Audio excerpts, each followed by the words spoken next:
Whoever brings blessings will be enriched, and one who waters will himself be watered.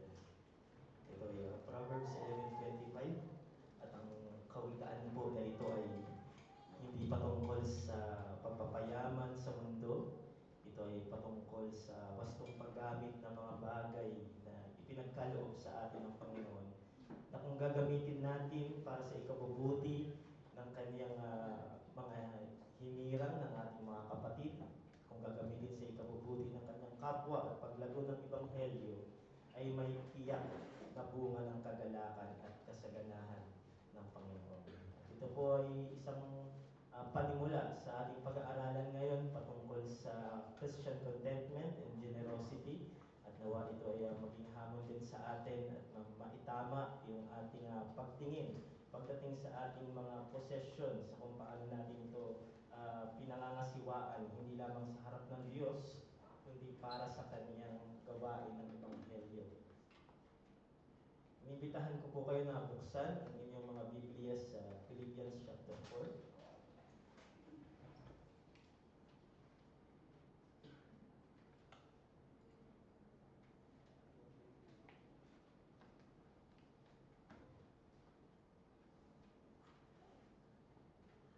Marahil, pamilyar po ang bawat isa na meron pong sigalot o conflict pagdating sa ating West Philippine Sea. And itong Friday lang is a lawmaker called on the government to enlist yung ibang allies natin to provide escorts for the Philippine vessels undertaking resupply missions doon sa West Philippine Sea. At si Senate Majority Floor Leader na si Francis Tolentino ang nagsuggest na sa yung mga US ships ay mag-provide ng escort vessel para sa mga barko ng Pilipinas. At kasama dyan yung ibang allies kagaya ng Japan, Australia, New Zealand, at yung iba pang mga kaalyado ng ating bansa. Sabi niya rin that European countries have also signified interest in joining an alliance with the Philippines to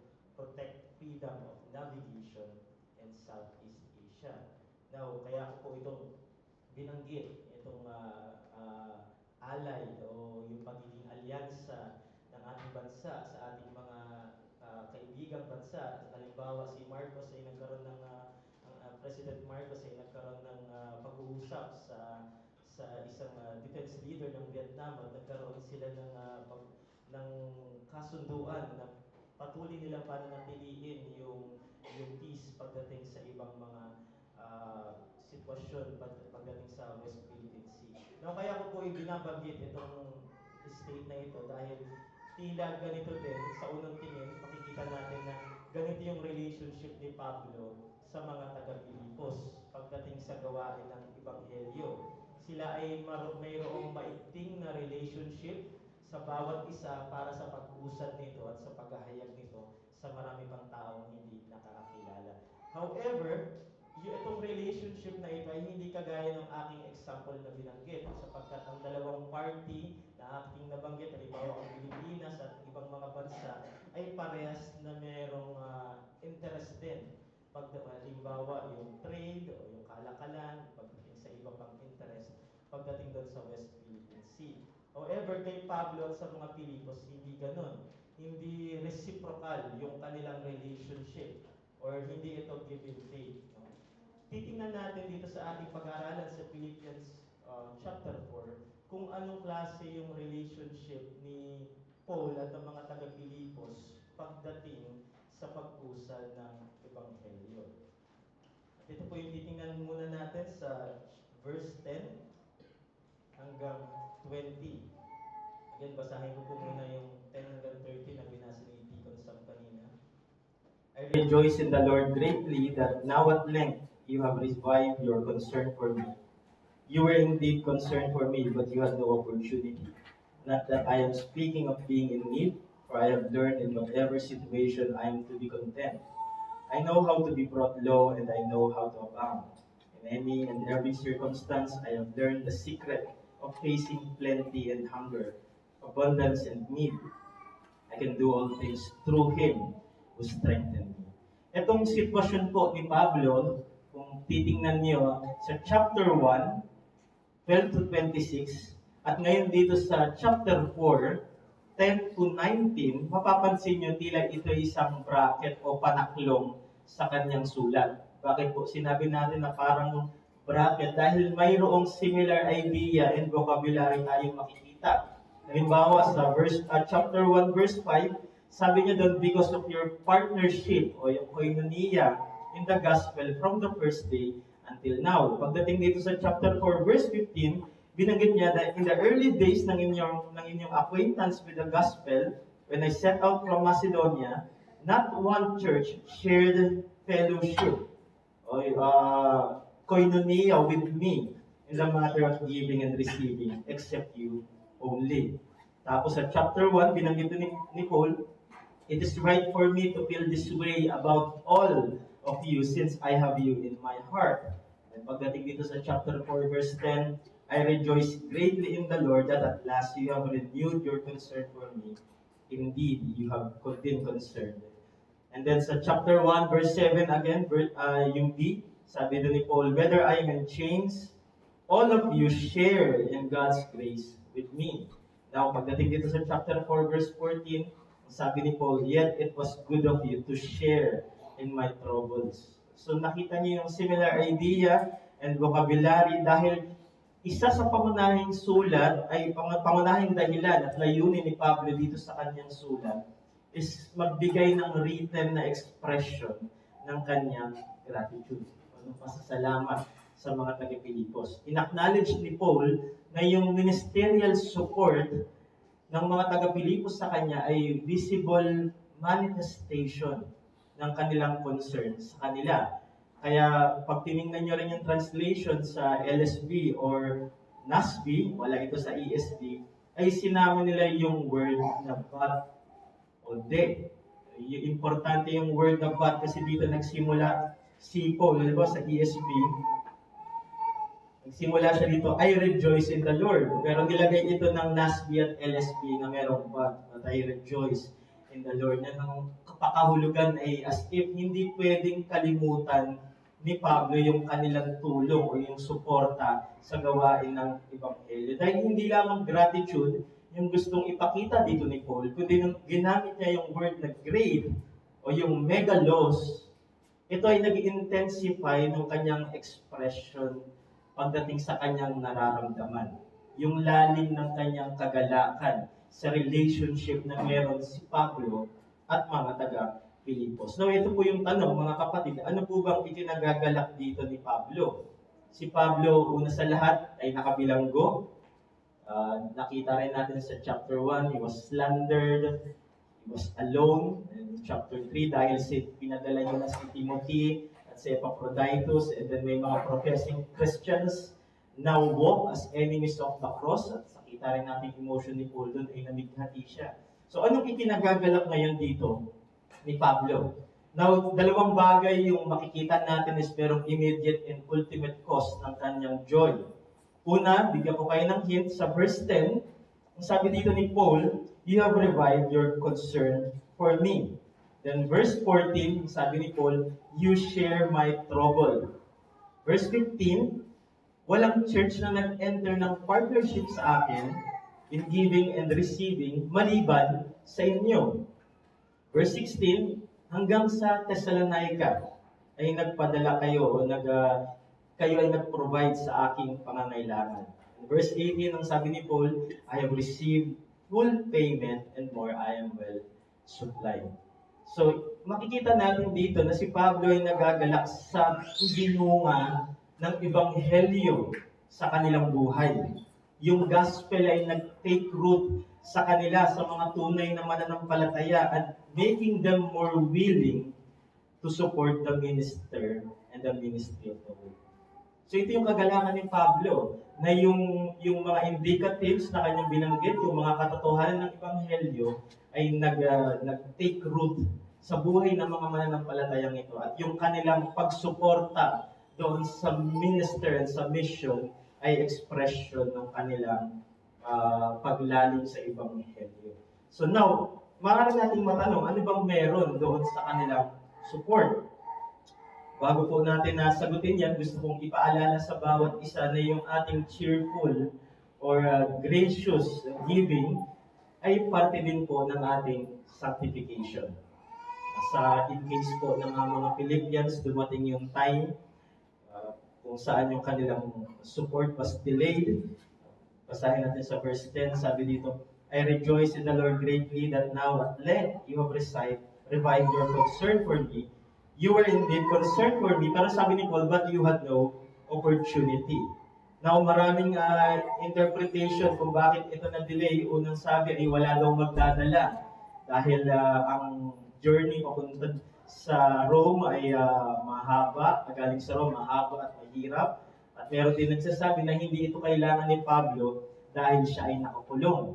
Now, meron din nagsasabi na kaya ito ay na-delay dahil ayaw ni Pablo.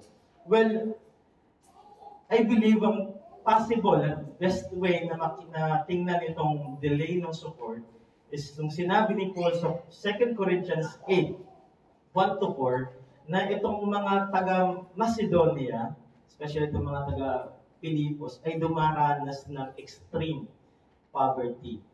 Merong lack of resources. Sabi ni Paul, we want you to know, brothers, about the grace of God that has been given among the churches of Macedonia. For in a severe test of affliction, their abundance of joy and their extreme poverty have overflowed in a wealth of generosity in their part. So for a time, is nagkaroon ng extreme poverty sa mga taga-Macedonia. Pero kung titingnan nyo, in light ng support na natanggap ni Pablo, si Pablo ba dito ay primarily concerned doon sa gift o doon sa support na iyon? Ito ba ang habol ni Pablo sa kanila? Yung kanilang pagtulong o yung kanilang support? Hindi ito kagaya ng maraming mga ngaral sa time ni Pablo at sa mga maraming peddlers ng salita sa panahon ngayon. Ang habol ni Pablo sa kanila ay hindi ang kanilang mga salapi. Kung titingnan niyo sa verse 17, ang sabi dito ni Paul, hindi sa ako'y naghahanap ng kaloob, kundi hinahanap ko ang bunga na dumarami para sa inyo. Not that I seek the gift, pero ang sinisik ni Paul is yung fruit that increase to your credit. Nakita ni Pablo na yung collective effort ng mga Philippian believers in supporting his ministry ay tanda ng kanilang paglalim sa Ebanghelyo at tanda ng kanilang pagkakaisa sa loob ng iglesia.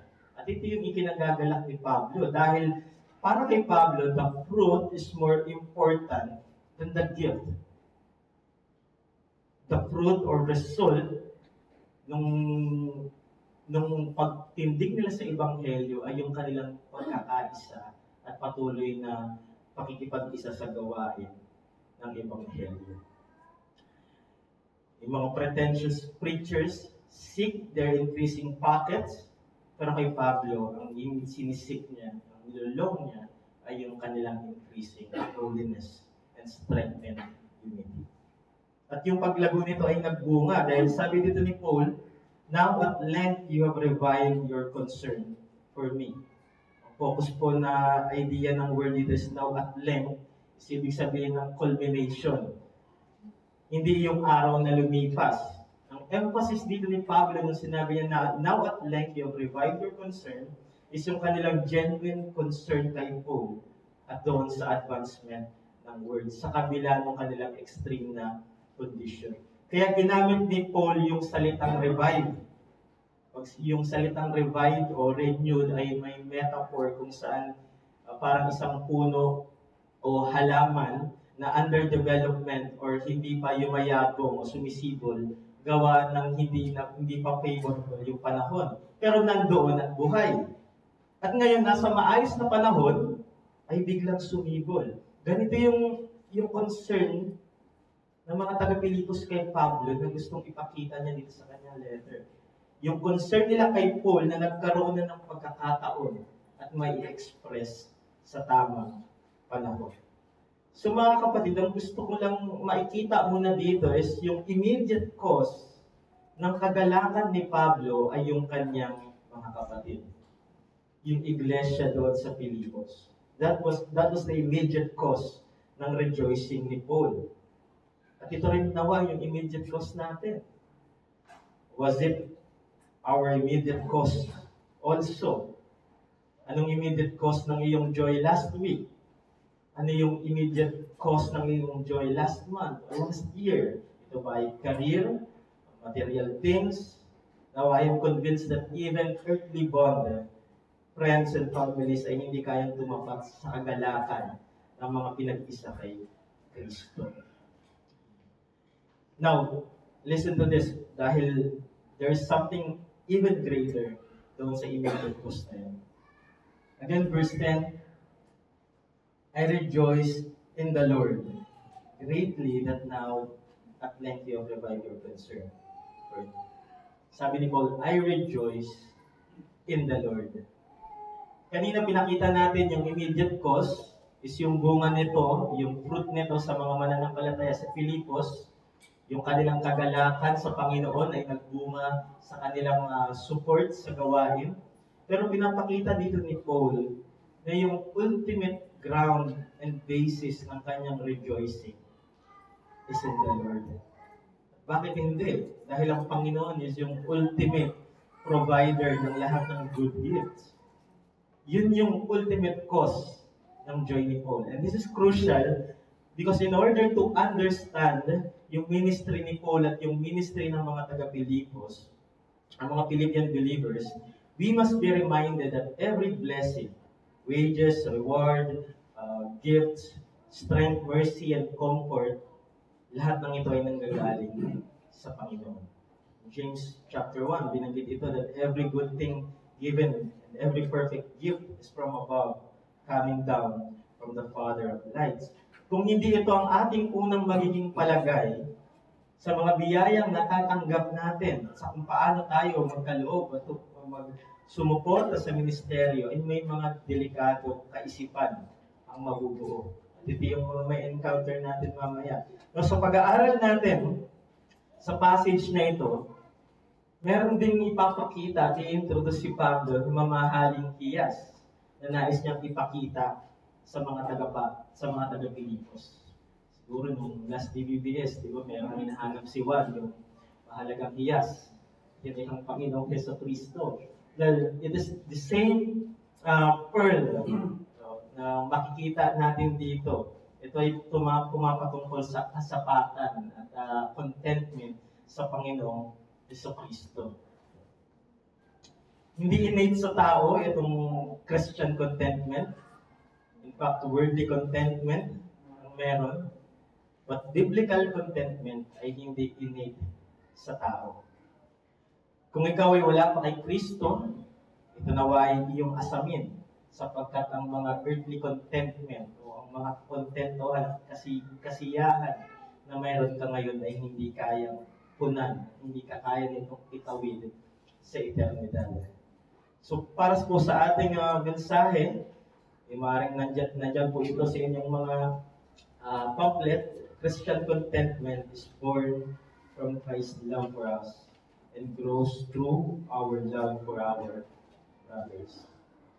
While all people, whether believers o unbelievers, ay nakaka-experience ng contentment, and all individuals, whether righteous or wicked, ay pwedeng maging generous, yung Christian contentment at Christian generosity ay napaka-distinct. Because they are wrapped in the mystery of the gospel at na-revealed lamang ito sa mga mananampalataya sa pamamagitan ng salita at gawa ng ating Panginoon Jesucristo. In 1 Timothy 3, sabi ni Paul, great indeed we confess is the mystery of godliness. But it is the same language yung sinabi niya sa chapter 6 that but godliness with contentment is great gain. Sa ilalim nito mga kapatid, may dalawa tayong pag-aaralan. Una is yung Christian contentment, at pangalawa is yung Christian generosity. One is deeper dependence to Christ, and the other is greater love for the building of His church. At ito ay hindi magkahiwalay. Mahalaga na makita natin na yung Christian contentment ay pangunahin sa dalawang bagay na yun na ating binunod. Deeper dependence sa Panginoong Jesucristo and greater love for the upbuilding of His church. Again, basahin po natin ulit sa verse 11 to 13. First point natin is yung Christian contentment. Not that I am speaking of being in need, for I have learned in whatever situation, I am to be content. I know how to be brought low, and I know how to abound.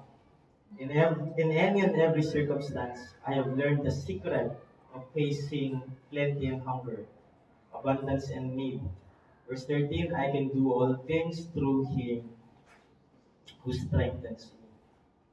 Sa lahat ng kanyang sulat, and ni Paul, hindi may tatanggi na si Pablo po ay very familiar na sa mga difficult situation. Basahin ko po itong mga ilang passage sa Acts and Corinthians. Sa Acts 14, halos mamatay siya doon sa Lystra dahil pinagbabato siya. Sa Acts 16, beaten and imprisoned sa Macedonia.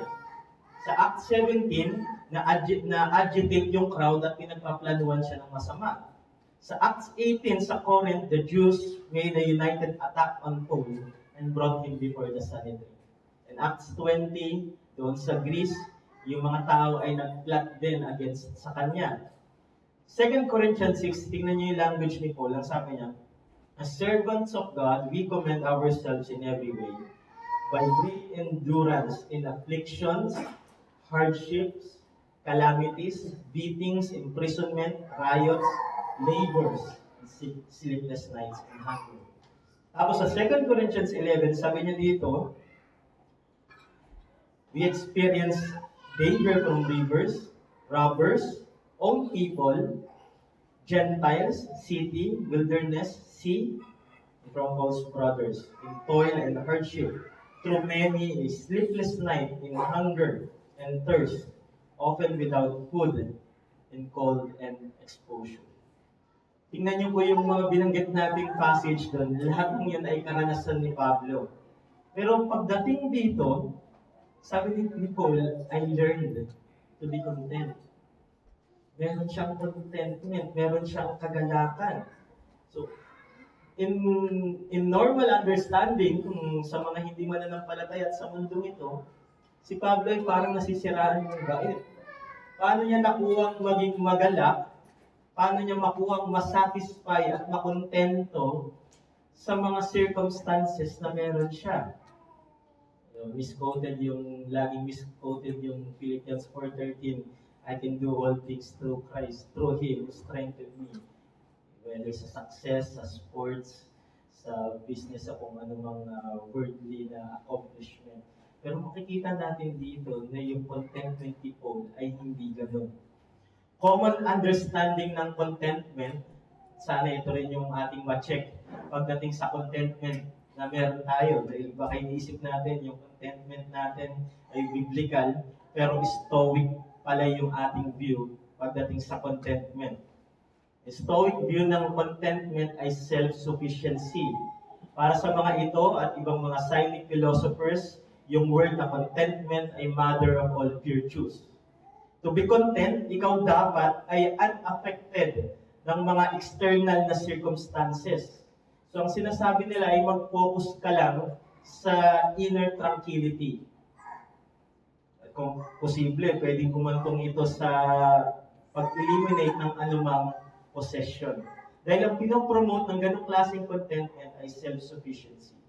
So, sinasabi ng mga Stoic philosopher, wala akong pakialam sa kanila, wala akong pakialam sa outward circumstances. Ang focus ko lang ay yung aking sarili. And so, hayaan ko na lang kung anong sabihin nila. Sabi pa ako na positive note ng isang sports brand is just do it. Sinasabi naman ng iba, empty yourself. Channel your inner strength. Doon nila tinitingnan yung kanilang contentment sa kanilang inner sufficiency. Sabi ng isang Stoic philosopher, Seneca, sabi niya, the wise person will develop virtue whether in riches or poverty, in his own country or in exile. as commander or as a soldier, healthy or sickly.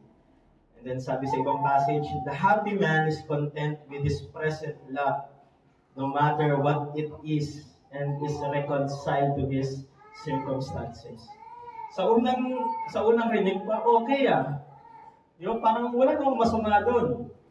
Ikaw ay maging kontento sa kung ano mang mga circumstance na meron ka, mag-adjust ka na lang, maging masaya ka doon. Pero ang tanong sa atin, yun ba yung contentment na meron si Paul? Yun ba yung contentment ng writer kanina ng hymn? It is well with my soul. Alam ko, ilang beses na itong nabanggit yung story, yung writer na yun, na nagkaroon ng tragic event sa kanyang pamilya.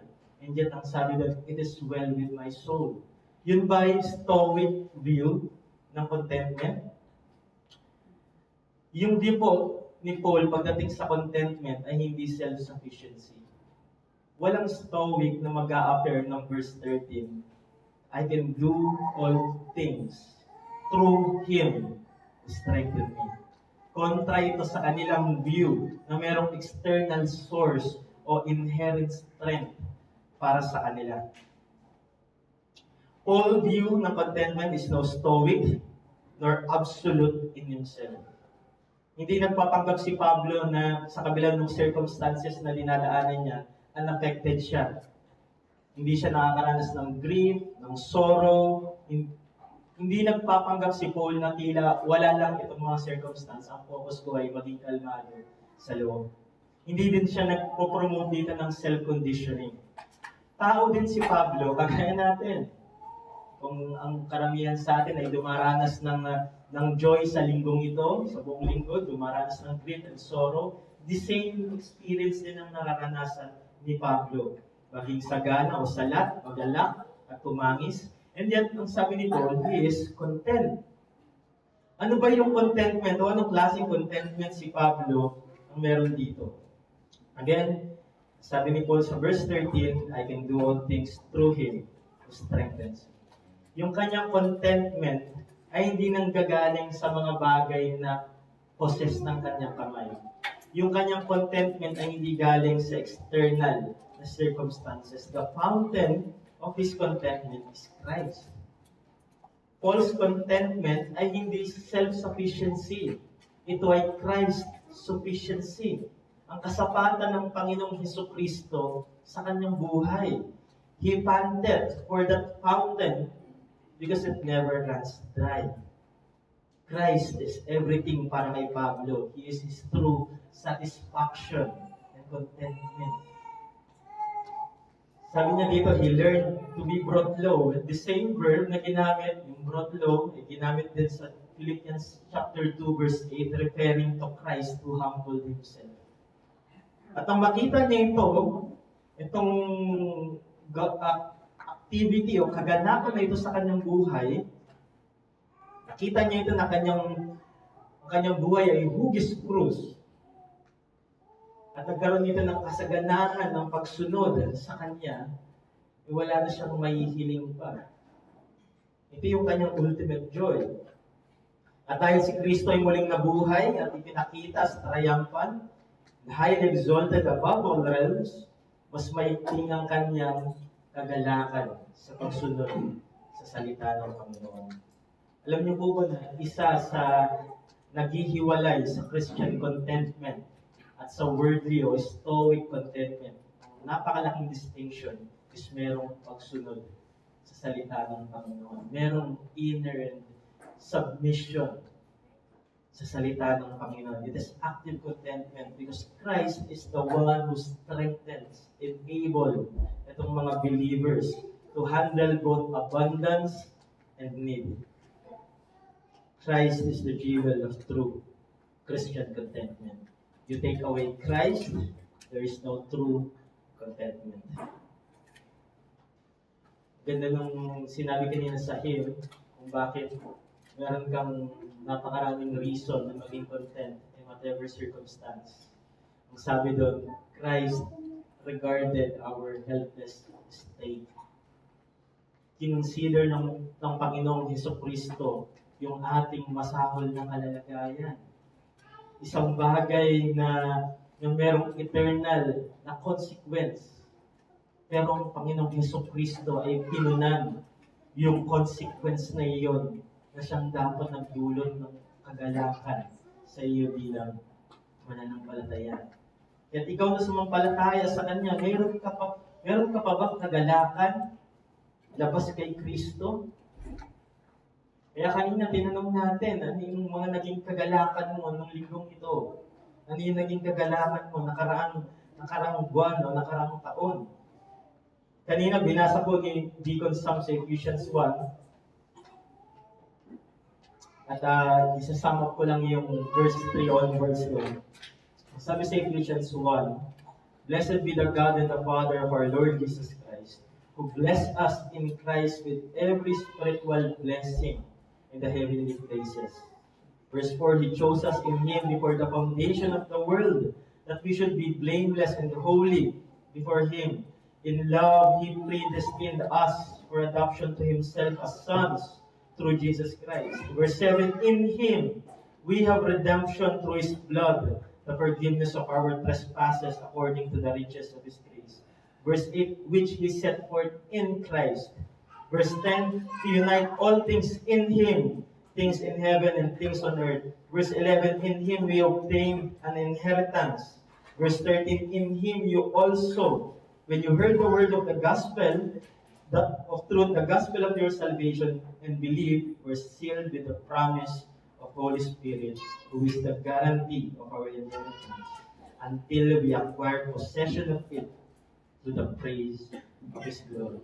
So, titignan niyo dito, ito ay patong-patong na biyaya ng Panginoon na nakapaloob sa Panginoon Hesus Kristo. You are clothed, covered, protected, sheltered by Christ upon Christ.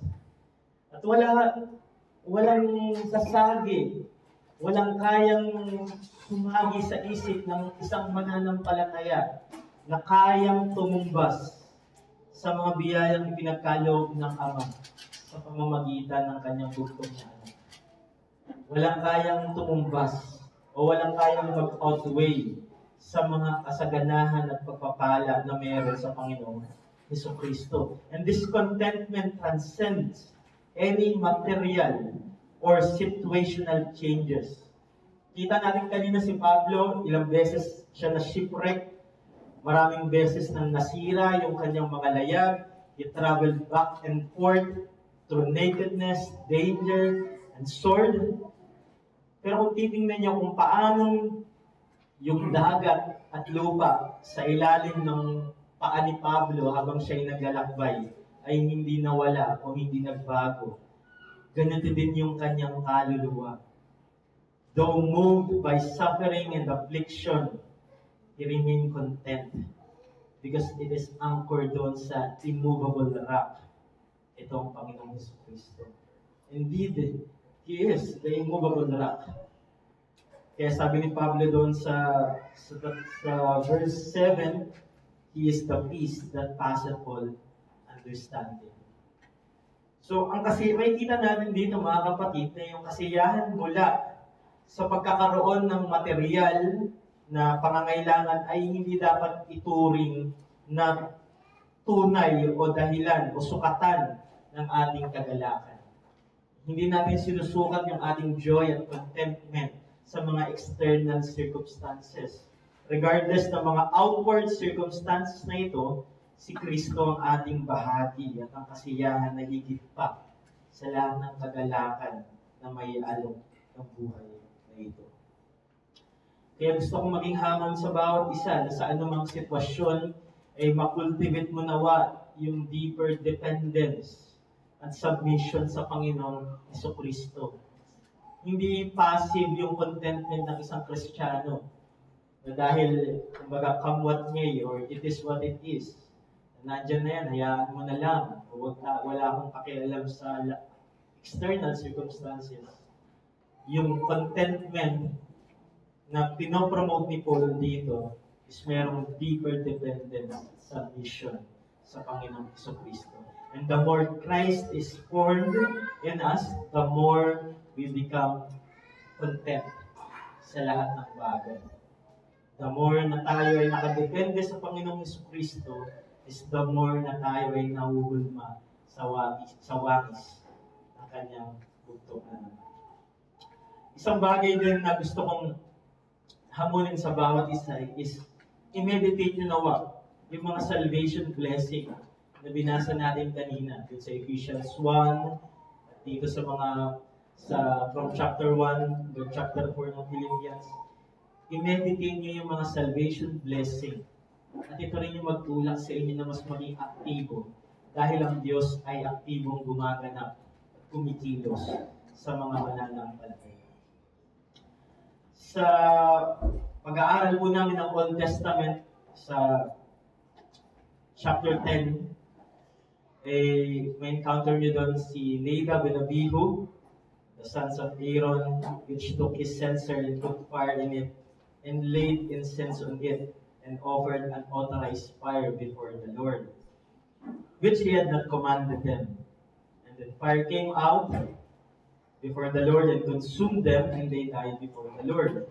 In verse 3, then Moses said to Aaron, "This is what the Lord has said, among those who are near me, I will be sanctified, and before all the people, I will be glorified."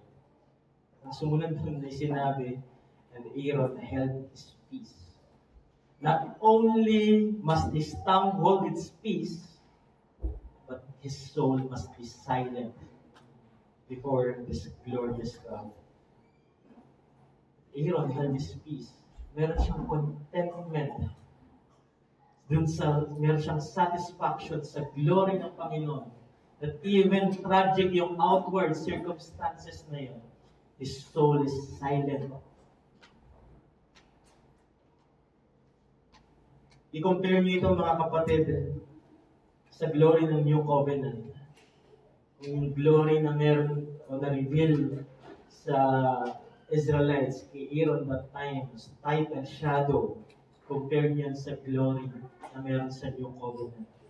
Yun yung dapat na nag-i-still sa ating mga kaluluwa despite ng affliction, despite ng mga external circumstances. The glory of the Lord Jesus Christ in the New Covenant ang dapat magbibigay sa atin ng tunay na contentment at kasapatan. Mamaya, awitin natin yung isang hymn, "A debtor to mercy alone, of covenant mercy I sing, nor fear with your righteousness on my person and offering to bring." Sabi pa ng hymn na yun, "The terrors of law and of God with me can have nothing to do. My Savior's obedience and blood hide all my transgression from me." Ito yung katotohanan na dapat mag-overthrow sa anumang doubt and fear and anxiety na nagnanakaw ng ating Christian contentment. Yung terror ng law, nung judgment ng Panginoon ay kanyang pinawi. Wala naman itong kinalaman sa iyo. My Savior's obedience and blood hide all my transgression. Pero hindi lamang po yung Christian contentment ang nais natin matutunan sa umagang ito. Isa sa may kinalaman sa kanilang pagkakaisa at sa patuloy nilang paglalim sa Ebanghelyo is hindi lamang yung dependence kay Christ, kundi yung kanilang greater na love sa gawain at sa building ng iglesia. At ito yung Christian generosity.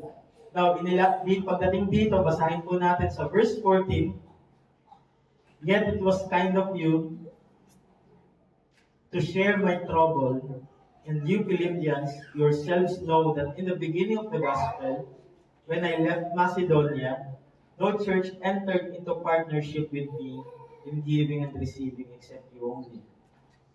Even in Thessalonica, you sent me for help, my needs, once again, but not that I seek the gift, but I seek the fruit that increases to your credit. I have received full payment and more. I am well supplied, having received from Epaphroditus the gifts you sent, a fragrant offering, sacrifice, acceptable and pleasing to God. And my God will supply every need of yours, according to His riches in glory in Christ Jesus. So inalala ni Pablo yung kanilang partnership from the early days of his ministry hanggang sa ngayon.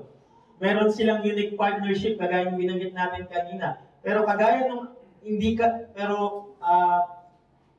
taliwas doon sa illustration o introduction na binanggit natin kanina, hindi ito reciprocal kagaya ng bansa natin sa Vietnam at ibang allies na merong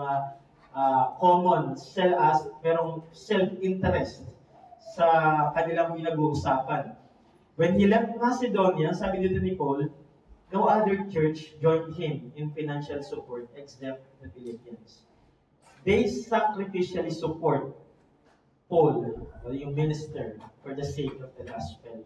Di ba ito yung isa sa binanggit ni Paul sa Galatians 6? Bear one another's burden and so fulfill the law of Christ. Let the one who is taught the word share all good things with the one who teaches.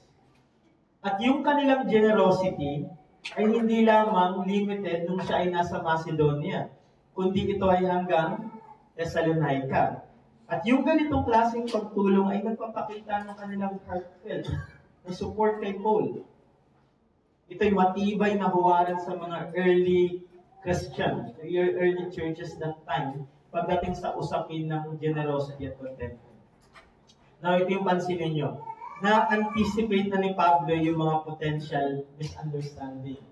And ibang mga commentary, sinasabi nila bakit daw yung thankless, yung thank ni Pablo dito, thankless thanks. Kumbaga, parang nagpapasalamat siya pero walang thank you. Well, gusto kong maintindihan ng mga kapatid na sa relationship ni Paul at ng mga taga-Pilipos, malinaw at established sa kanila yung principle na sila ay co-laborer. O yung tinatawag nating Dorian principle. Malinaw sa kanila na sila ay co-laborer doon sa field na iyon. He clarifies that while na-appreciate ni Paul yung kanilang gift, pero yung kanyang primary concern is not for the gift itself, but for the spiritual benefit it brings to them. Kaya pansinin nyo, chapter 1 to chapter 4, ay yung overarching na layunin ni Pablo na maganap sa kanila is yung paglalim sa Ebanghelyo at yung unity at contentment. Isang bagay na dapat nating mamortify ito, mga kapatid, that we must dispel any notion that our ministers are employees and that we are their employers. It is God who employs them, who sends them to work, and it is He who also pays their wages. So maging maingat tayo doon. Isa ito sa dahilan ng pagka-divide at pagkasira ng maraming iglesia na tinitingnan ng kanilang mga ministers at kanilang mga pastor ay pasahuran. Ito ay obligado na gumapas Sunday in and Sunday out para sa kanila. At kung hindi, i-cut off nila yung kanilang support na yun. Pero hindi ganito yung relationship ni Paul at ng mga taga-Pilipos. So maging mag-ingat tayo sa ganong idea. Maging mag-ingat din tayo na yung ating pagkakaloob, kagaya ng warning kanina ni Deacon Sam sa call to worship, hindi mag-ingat tayo na ito ay maging direct obligation sa kanila. Yung danger doon sa reciprocal na support is that the one who gives may ultimately become indebted to the person whom God employs rather than to God who is the one who employs. Kaya nang sinasabi natin kanina na yung kagalakan ni Paul, meron siyang immediate cause. At ito yung mga mananampalataya sa Pilipos, yung iglesia sa Pilipos. Pero yung kanyang ultimate cause ay ang Panginoong Jesucristo, ang Diyos. Dahil yung Diyos ang nagpo-provide sa kanila. Whether sila sa Philippine believers o siya na nagmi-minister. So he emphasizes that the gift is not merely a reciprocal transaction, but a ministerial co-labor that contributes to their sanctification. Yun yung sinasabi dito ni Paul, the fruit that increase your credit. I am fully paid from the Lord, and from the Lord He will supply every need of yours, according to His riches and glory in Christ Jesus. So, imbis na yung kanilang labor ay towards one another, o parang give and take, yung kanilang labor is mediated. Ito ay nanggagaling at pinagigitnaan ng Diyos. So mapapansin niyo yun, mediated yung obligation and reward. They are all obligated and indebted first and foremost to God. And God supplies their needs accordingly. They are not merely co-laborers with Paul, but co-laborers under the same King and Master. And so kung makikita nyo rito, sa binasa nating text, God enriches two people. Kaya yung kaninang binasa natin bago tayo sa simula is yung Proverbs 11:25. Whoever brings blessing will be enriched, and the one who waters will himself be watered. Kaya sinabi natin, hindi yung patungkol sa earthly na riches o sa kapapayaman sa mundong ito. Ang nagsusupply at nagdidilig at nagpapalago sa kanila, whether in abundance, material, o sa kanilang spiritual need, ay ang Diyos. God enriches two people. At ito yung minister at yung church na sumusuport sa kanya. The giver and the laborer. Sabi ni Paul sa verse 18 to 19, I have received full payment, and more I am well supplied.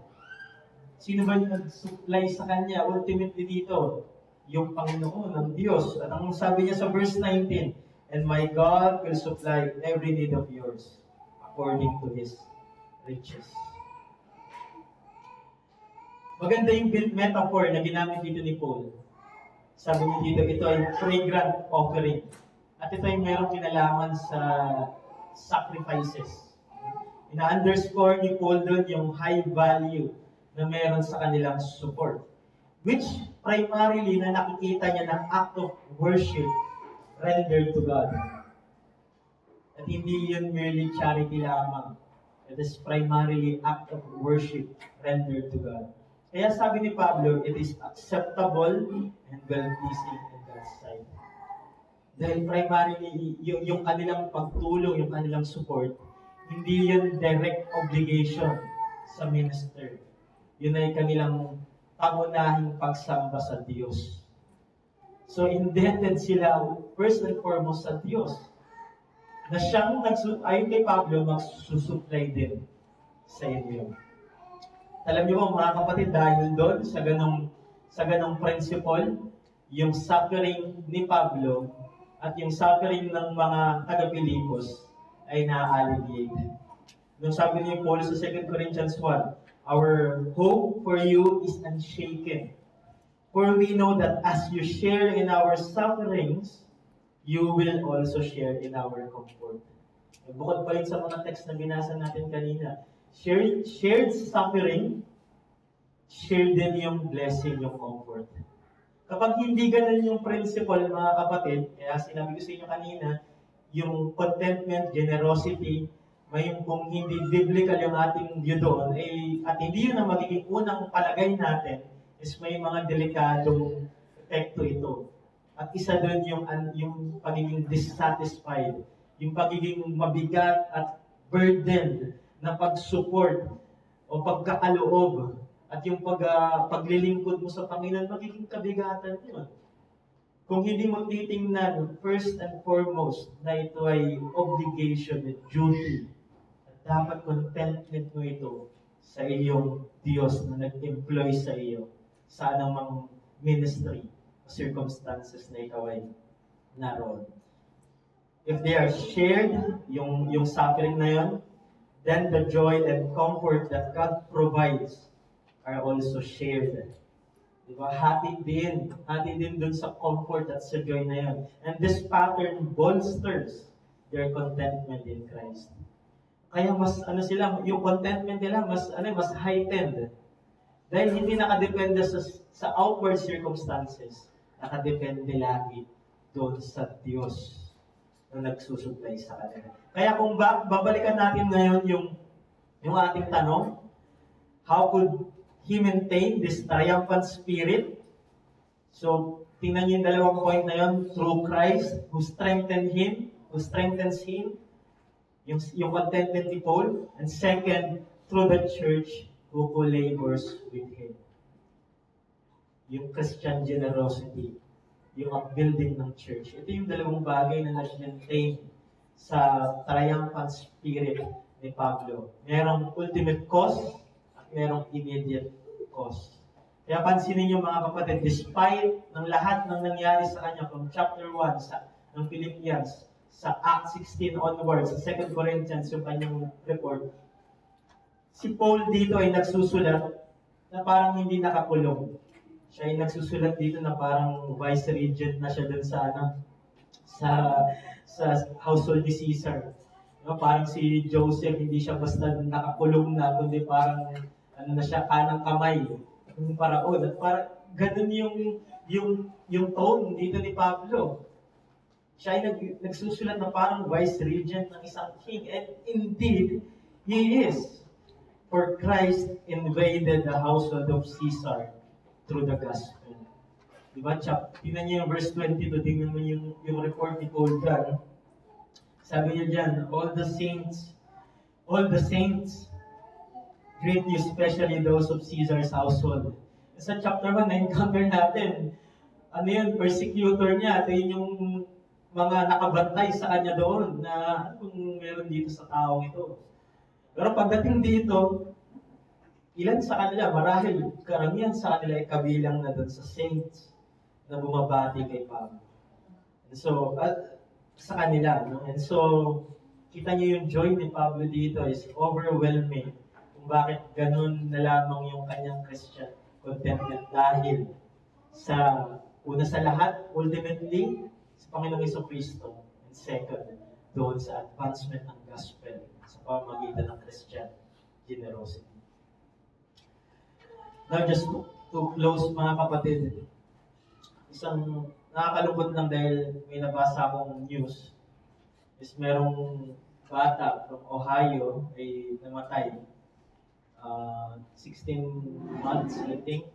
Namatay dahil yung kanyang nanay iniwan yung batang yun ng mga ilang gatas lang. Tapos nagbakasyon yung nanay. Ay, hindi ko alam kung paano sumagi sa isip ng nanay na yon. Pero sa kanyang pagbalik, nadatnan niya na yung kanyang anak na patay na 10 araw na. At nung tiningnan yon sa korte, napatunayan nga yung negligence na yon, ultimate betrayal, ang tawag pa ng judge na yun, sa ginawa ng kanyang nanay.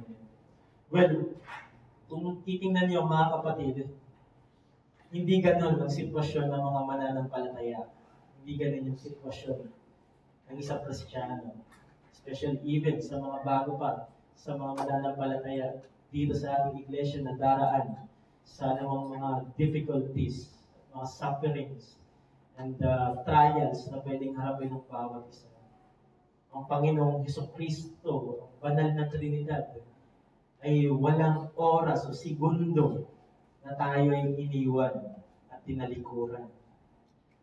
Minsan, hindi tinalikuran ng Diyos ang kanyang bayan. Hindi niya binaling sa kaliwa ang kanyang mukha. Ang tuon ng Panginoon ay laging sa kanyang bayan. Nawa ito yung maging encouragement sa atin.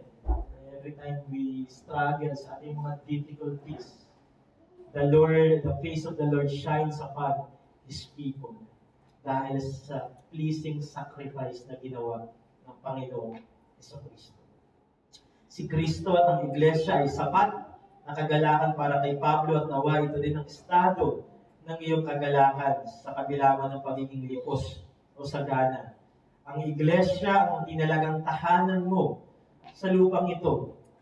Ito ang kanyang langit na patikim para sa iyo. Kaya yung ating mga fellowship, sacraments, at yung buong liturgy natin, word and table, ito ay ginagamit ng Panginoon upang maging source ng iyong kagalakan, contentment, at langit na patikim para sa iyo. Kung kaya ito'y mahalin at pahalagahan ng bawat isa. Also, we should remember, bagamat ang suporta sa gawain at ministers ay mahalaga, tiyakin din natin na maging kahati sila sa kapighatian. So, again, isa rin namang i-check natin doon, hindi lamang porque tayo nagsusupport collectively, at ito'y towards sa Panginoon, maging kahati din tayo nila sa kapighatian. We must also seek to share their suffering, in their suffering, and let us help each other to learn more of the secrets of Christian contentment. Now, sa mga katatayan, ang aking approach sa inyong pamilya is make Christ the jewel contentment sa iyong pamilya. Bawat pamilya ay merong Diyos na sinasamba. Whether ito ay yung Diyos ng Scripture o Diyos ng hindi mananampalataya o Diyos ng mundong ito. Yung kanilang sariling kasalanan o yung kanilang sariling laman, mga layaw sa buhay na kanilang Diyos. At kung hindi mo i-establish sa iyong pamilya yung contentment sa Panginoong Jesucristo at Kanyang salita, ay hindi magkakaroon ng tunay na kagalakan sa buhay ang mga bahagi ng iyong pamilya. At sa hindi pa nakakilala sa Panginoon, nawa, iwanan mo ang mga butas na sisidlan ng iyong kasiyahan. Ikaw nawa ay tumangan kay Kristo na siyang nagahari sa buong sanglibutan. Huwag mong hayaan na ang kagalakan mo ay nakalagak sa mga panlupang kasiyahan, sa mga external, earthly circumstances. Ilagak mo ang iyong kagalakan sa hindi nauubos na bukal ng pagpapala, kaligtasan at iyan ay ang Panginoon Jesucristo. Tayo po ay manalangin.